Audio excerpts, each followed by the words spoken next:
Oh, boy.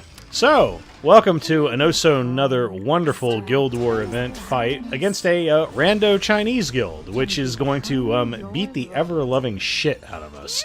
It's going to be great. It's going to be great. So anyway, we're going up against Urban Shadow Choux, which is literal fucking cancer, Ocean Breeze Luluca, and an Abyssal Yufine. So what better way to do this than to just straight up bring the unit that turns off Focus, because Focus is a stupid mechanic. However, at this moment, we didn't have Elvira yet. We'll talk about her a little later. But either way, we decide to go for a Sinful Angelica strat to have immortality on her, so whenever that happens, we can then just kill the Abyssal Yufine, so there's no chance of any, like, holy sack going off. However, I was not informed that there was no holy sack. And because I was not told that, I straight up took some unnecessary risks, and we're straight up going to be losing Sinful Angelica any moment now. So either way, if you had known that this was, like, you know, on Holy Sack, stuff like this stuff can work. It's just the fact that you're also going into Urban Shadow Choux, and Urban Shadow Choux is just, like, literal hyper-fucking-cancer. Everybody has Proof of Valor on her. She's always super fucking retard fast, and then she's also just straight up going to injure the ever-loving shit out of your team. So, like, case in point, I'm not kidding whenever I've said over and over and over again that Urban Shadow Choux is the best injury unit in the game. She is a single-target unit, and injury has spread throughout my entire team so, like, insane that, like, we're, like, at around, what, 30% injury for everybody, and also one of them is dead?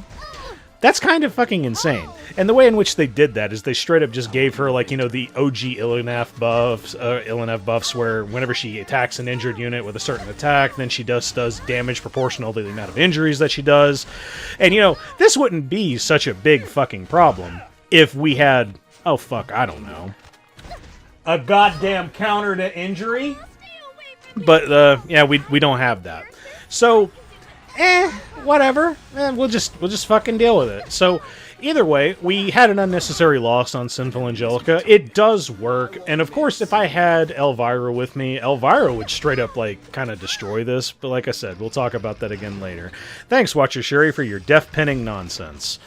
But either way, now let's move on to the next fight. Hey, surely this next one's not going to be anywhere near as bad as that first, because, you know, the first one's Urban Shadow Choux, and she's way worse than Choux in every conceivable way. So, let's fight Choux, Apocalypse Ravi, and Conqueror Lilias. Wow. Two of those characters are pretty fucking annoying. So we're going to be fighting with Destina, Spirit Celine, and Silvertide Christy. Why'd I bring Silvertide Christy? Just because I knew that all the abuse was going to be going into Celine. Now, here's where the fun begins. So, Choux takes her first turn. Hey look, anti-crits on everybody. Time to fucking roll some dice, baby. Because that's essentially what we're going to be doing. And this is also a Snow Crystal Choux, so it's some pretty standard Choux shit. She's obviously going to be on a counter set, and then she's also, like, going to have a lot of crit resist, so your chances of going into her and dealing damage are pretty low. Now, fortunately for us, we get pretty damn lucky early on, and we happen to deal a lot of damage to the Apocalypse Ravi, and I'm pretty sure right here, or it's the very next turn that I obtain, or whenever she hits me again, I'm going to just straight up kill her. Because some Dust Devils do proc here and there, and we happen to get, like, what, 3 or 4 crits out of, like, the number of hits that we hit her? Either way, Apocalypse Ravi's done. So now I'm just thinking to myself, oh yeah, fuck yeah, this is going to be super easy. Like, all we have left is Choux. Choux's going to go into Celine. Everything's going to be hunky-dory. Well, here's the problem. There's one little thing that you tend to forget about whenever it comes to Choux, because oftentimes when I fight Choux, I usually fight her with, like, things like Unbound Knight, no, not Unbound, Shadow Knight Phyllis, and other forms of damage mitigation, or, like, another healer on the side, usually Rowana, because LOL counterattacks. But this is the reason why you should be afraid of Choux, is because whenever she S1s and she crits you, there is a chance that she'll do some Charles shit, and just activate her S2, so that's essentially 2 hits going into you. Now, because it was a counterattack S1 and to a follow-up S2, Spirit Celine can't fucking counter that. And also, yeah, even though we have a damage mitigator on the team, which is Silvertide Christy, which essentially can give you 1 more extra hit on your Spirit Celine, that's kind of not enough whenever she also CR pushes herself up, and she's kind of fucking dead. Now, at this point, I'm not too worried. I mean, like, what are the fucking odds? Like, look at how little HP she has. But then, of course, the one other cancer factor really kicks in. That being Conqueror Lilias doing all the stupid fucking shit she does, along with the fact that Nostalgic Music Box is an extremely stupid fucking artifact. But, like, hey, whatever. We'll just go ahead and have to deal with it. So, like, now we have Choux at, like, you know, really low HP, but she also has a barrier, and that barrier is going to be refreshing constantly. Like, right here, I still think, oh, yeah, I just have to go into her a few times, but then fucking Music Box kicks in right here again, gives her another goddamn barrier, then here comes the S2. Okay, cool. Now it's a big barrier for 2 turns. Bro! And then, of course, she, like, is constantly critting me over and over and over again against these fucking green units. So it's like, oh, okay, this is great. Now, is there other solutions that you could have done to this? Yeah, of course. There's always better solutions, but like right here, I'm thinking, do I want to use S3 to give myself attack buff, but like I don't see a guaranteed way of surviving, so I say, hey, let's go for the provoke on Conqueror Lilias. This will push up Celine, but then it also does that, you know, dual attack from Celine, or, I mean, from Choux, so then she'll push herself up, and then she can take her turn and then go into Spirit Eye Celine. So now we're back to fucking, like, you know, square one yet again. So now we have to spend a whole bunch of fucking turns on Destina so that we can eventually get to the S3 yet again and try to bring her back. The good news is if we happen to manage to get that far and bring Spirit Eye Celine back now, we should be 100% in the clear because she's really, really high up on the CR bar. However, you know you're dealing with Choux, and, you know, blue just, you know, happens to beat green, you know, because that's how the weapon triangle works, right? Just, it's not like a matter of she has a 50% chance of even fucking hitting you because she's going into green units. No. She just, like, almost always goes in with crits, and she always hits you. Thankfully for me, even though all of these goddamn crits are happening, we're not getting an excessive amount of S1, S2 follow-ups. And pretty much because of that, we're able to really turn this around and try to win. So, right here, I was like, okay, do I want to use S2 on Destina? No, I'm thinking to myself, I kind of actually want to save it. Because if you don't have it whenever you really need it, which in case in point is going to be right here, because I just took 3 fucking hits that were, thank God, misses. Could have easily been crits, could have easily been, like, follow-ups as well. But here, we were able to get it, and we happened to beat the Choux on the CR bar right there, which is why I just checked. The other important factor, if you were, you know, smart, unlike me, because I'm not fucking smart, you also can check the skill cooldowns of the character, and straight up, she was on max cooldown on her S3, and whenever that happens, if you hit other units, counterattacks don't happen. She only gains her, like, you know, her Elbrus-esque counters if you hit other units whenever she doesn't have access to her S3. So, yeah. A lot of really, really fun shit this fight, and honestly, we're still actually playing like a risky game, but it's like, it was right here that I was just like, we've almost killed the Choux like 2 to 3 fucking times, so let's just straight up go for it, and let's just go into her non-stop now. Like, before I was debating on if I wanted to go into Conqueror Lilias right here, but I saw she had a fucking death buff, and I was like, you know what, I need to do as much damage as humanly possible, so I just went into Choux, took the risk, because straight up, it was kind of worth it because Destina's turn came through. I still had immortality on that turn, so even if she countered attacked me, it wouldn't have been too bad, and then I could have healed with Destina. But now, we're going through this yet again. We happen to get the hits that we need. Like, even 1 crit was really all we needed, because, like, right here, the next attack that we're even able to do on Choux, we should be able to kill her. Even if it doesn't crit, like it fucking doesn't. Boy, don't you just love crit resist. It's almost like crit resist is a fucking problem. Because straight up, guys, do you guys remember how rare crit resist used to be before the Navy Captain of Fuckery came into the game? Legit. Legit. Crit resist was almost fucking nowhere. Basically, it was in the game since forever because Deanne was like one of the really, really early limited characters. But crit resist was basically fucking non-existent. And then Navy Captain Landy came into the game, and straight up, oh, cool, literally everyone has 2 turns of crit resist on turn fucking 0. What the fuck?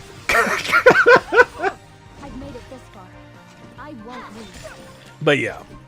now that we finally dealt with the shoe, we don't really have anything else to worry about because we have, we have sustain, we have damage mitigation, we have all that other kinds of fun shit going into Conqueror Lilias, and when you have damage and you have sustain, you straight up can't lose at that point. Boy, that was fun. Surely the Guild War won't get fucking worse.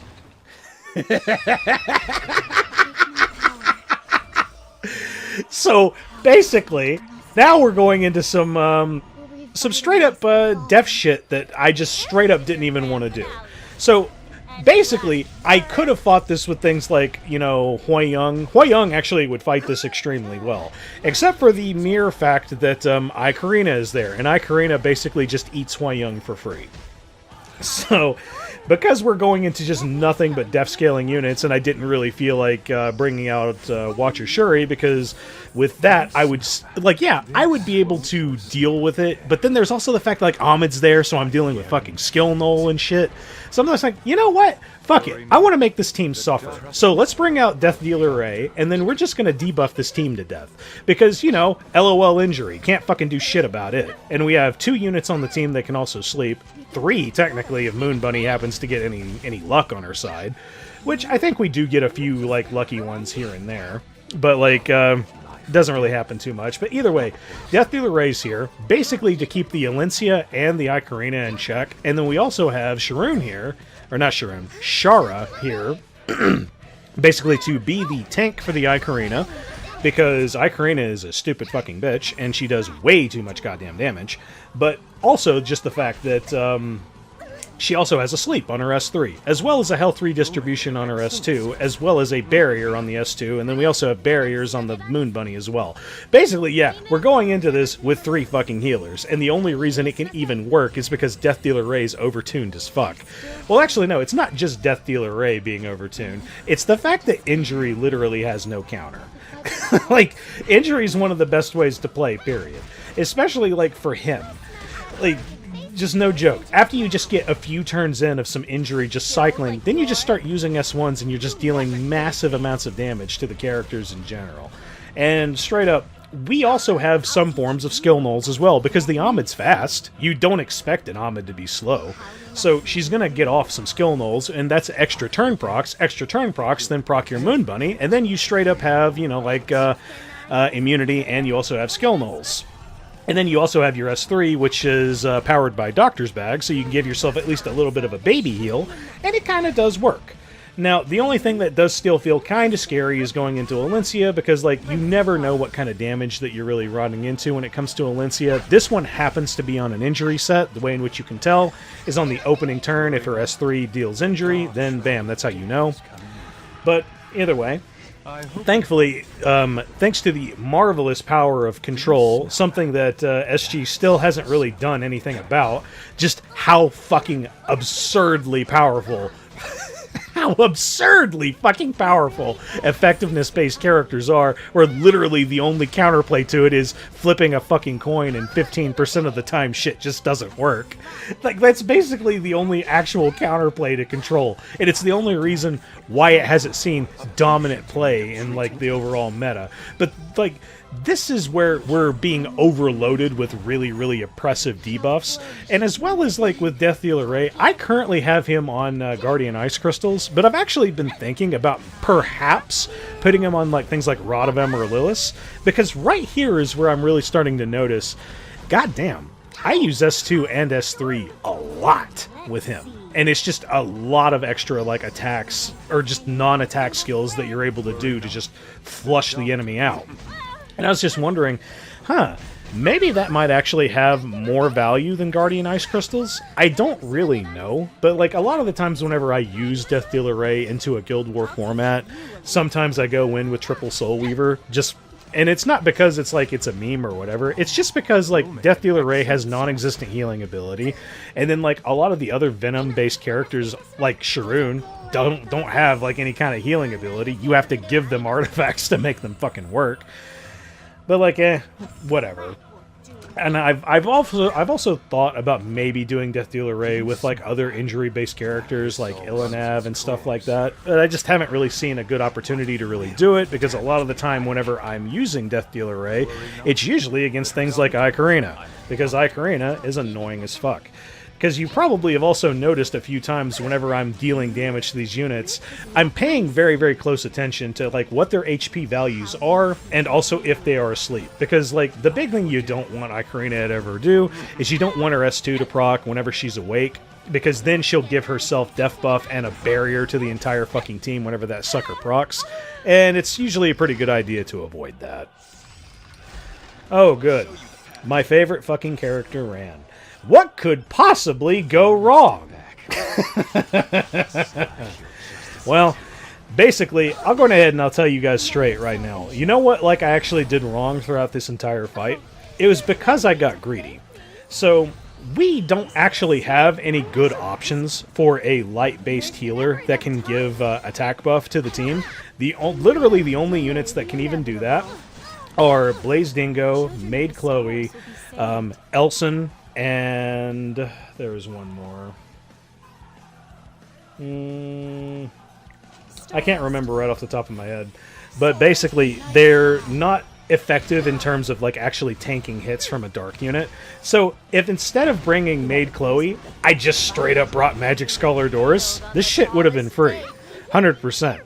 Like, the only reason why I brought Maid Chloe with me is straight up because she gives attack buff. And she also, like, you know, does a little cleanse right there just in case I needed it. But, like, hey, okay, cool. So now I have 3 turns of attack buff, and after I kill this Ran, I'm going to have Vigor. So, surely, this is going to be enough to actually deal with the Apocalypse Ravi and the Ocean Breeze Luluca. Because as soon as I get some hits going, I also have injury on my Lone Crescent Bellona.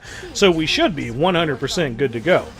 Well, turns out, if you don't take damage very well from the Apocalypse Ravi, you might very well be fucked. Because, like, right here, I didn't think to use Soul Burn right here, because I, honest to God, didn't think I needed it. Turns out, I fucking did. So, whoops. And also, I could have probably gone into the Apocalypse Ravi a few times, maybe just to, like, run some risks, or run some chances to see if I could get a stun on Maid Chloe. Whatever, I didn't even think about really trying it, just because, like, I really, really wanted that Ocean Breeze Luluca to die. And Shazam, there's one revive. And bam, there's another death, because Rand's a cool fucking character. Okay, fine. So now I have to basically waste my Lone Crescent Bellona's turn to go into the Rand again, because if I leave that son of a bitch on the field, I'm probably going to be fucked, because, hey, RNL is a fucking thing, and RNL needs to be fucking nerfed. It never will be, but whatever. So we'll go into him, kill him again, and now all we have left is still Ocean Breeze Luluca and Abyssal, and, no, not Abyssal, Apocalypse Ravi. So the big thing that we have to do is we just have to keep going into her and hopefully dealing enough damage so that she will be, you know, like, injured, and that we can kill her. So here I was debating, do I want to use S3 or do I want to use S2? Well, I think I can actually kill this Ocean Breeze Luluca, and I ultimately do. However, right here, I was at another situation of I could have possibly withheld this attack. I could have withheld it, and then I would have had invincibility during the S3 portion that the Apocalypse Ravi would do. The only problem with that is the fact that whenever the AI goes into units, if they have invincibility on them, they will prioritize whoever does not have invincibility on them, which kind of sucks. So even if I did withhold that, I probably would have still been killed. And then, lo and behold, this happens. Hey, look, it's RNL. And hey, look, it's S2. Hey, look, it's S3. And then, hey, what could possibly happen now? Oh, look, it's another RNL. And we're fucking dead. I have no excuses, and nothing else to say. Delete Ran from the fucking game. Okay. So now I'm going into the tower that I thought was probably going to give me the most trouble. So this is Death Dealer Ray, Abyssal Yufine, and also Urban Shadow Choux. So yeah, that seems pretty cancerous. However, there's only one unit on the field that's going to be giving an extra turn. So because you have Moon Bunny, okay, cool. We're going to have going ahead and cleanse everybody off, and then we'll also give everybody attack buff right here, which is going to be really good for Little Queen Charlotte and Spirit Eye Celine. well, we straight up didn't die because we had skill null at one point, even though we straight up got hit 3 fucking times. And now, we're able to go in willy-nilly because this Choux has too much crit. Which, honestly, I don't even know if Shadow Choux really needs crit or not. I don't know, whatever. But, cool. We're able to deal with her.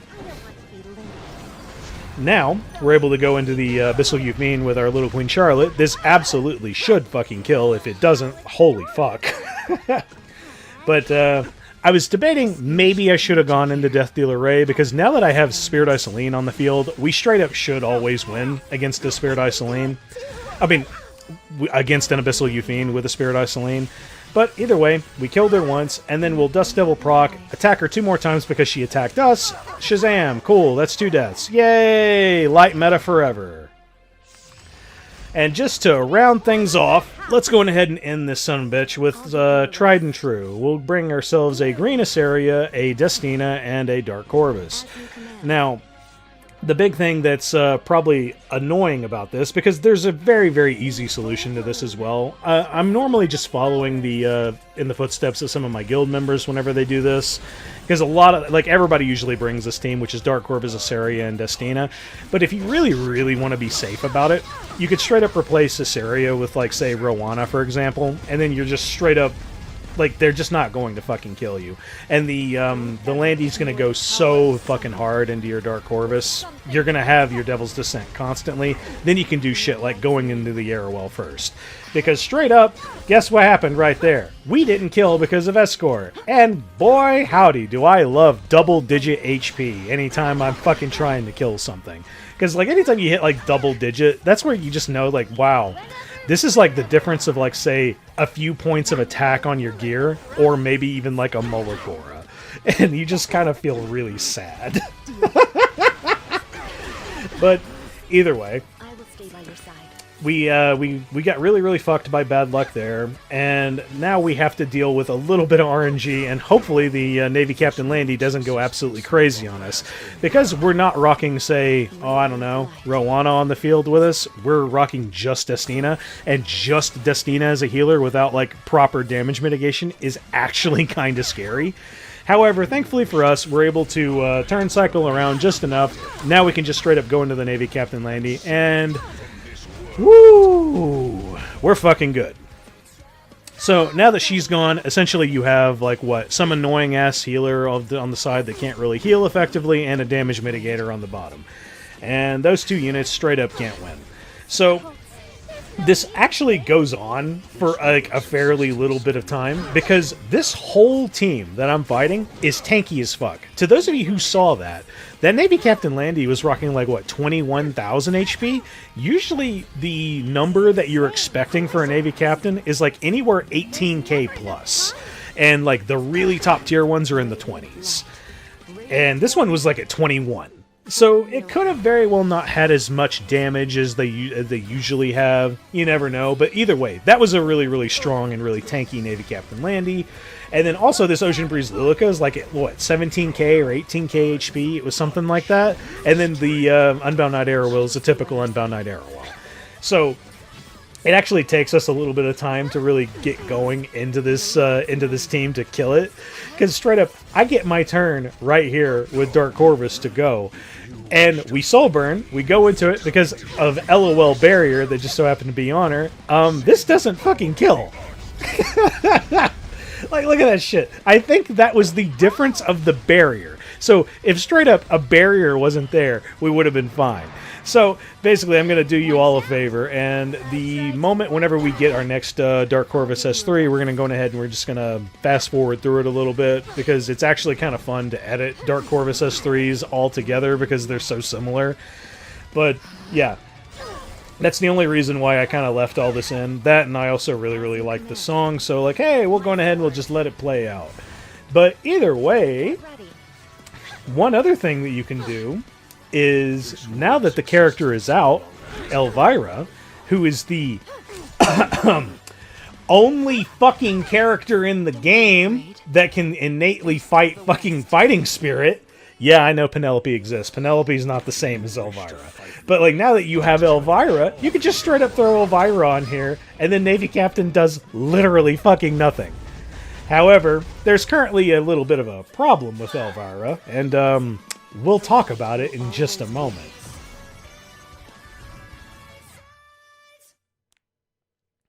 So, when it comes down to, like, what's currently going on, as well as, like, hey, I hope you guys rather enjoyed this Guild War. I sure as fuck didn't. It was painful and it was stressful. But either way, when it comes to Elvira, basically, she's a unit that as soon as she takes her turn, she gives herself immortality for 3 turns. Well, naturally, all you have to do is build yourself an absolute fucking F-res god of a character, put fucking prophetic candlestick on that sumbitch, and then shazam. You have a unit that straight up can't fucking die. What a really good idea! So, naturally, after 1 day of release, we have already received notification from SG itself that we're going to get a fucking, like, what was it? It was a recall for the character, so it was like a character selector and shit like that. So it's like, okay, cool. For anybody who doesn't have certain characters and you're going to get a recall for the character, hey, that's cool. Good for you. But you know one thing in particular that I'm at least going to say? We all meme on the balance team, like, all the time. But at this point, nah, dog. Y'all need to be fucking fired. Because whenever shit like this happens, whenever it's been delayed, and it's been data mined, and we've known about it for literal weeks, no, you need to be out of a job. Like, that is completely unacceptable when it comes to, like, the actual balance of the game. Get new people. Get new fucking people. Hell, hire fucking RTA professionals or some shit. Then they'll tell you shit that needs to change and shit that needs to work. But, like, either way, I don't know, man. But whenever it comes to actually using Elvira, aside from the obvious cheese that is having a character that just literally can't die, even though I've gone into it multiple times with Prophetic Candlestick, going into AoE units, and straight up that shit not proccing, so I've had moments where my immortality didn't refresh. But using her, she works exactly as intended. She straight up makes Abyssal Yufine, Navy Captain, and Lionheart Sermia just straight up not work. And then you're able to just go in with some form of sustain, and you can just kind of kill it. Super easy. But either way, boys, if you like this video, go ahead and leave a like. If you want to see more of my shit, go ahead and hit subscribe. Bye.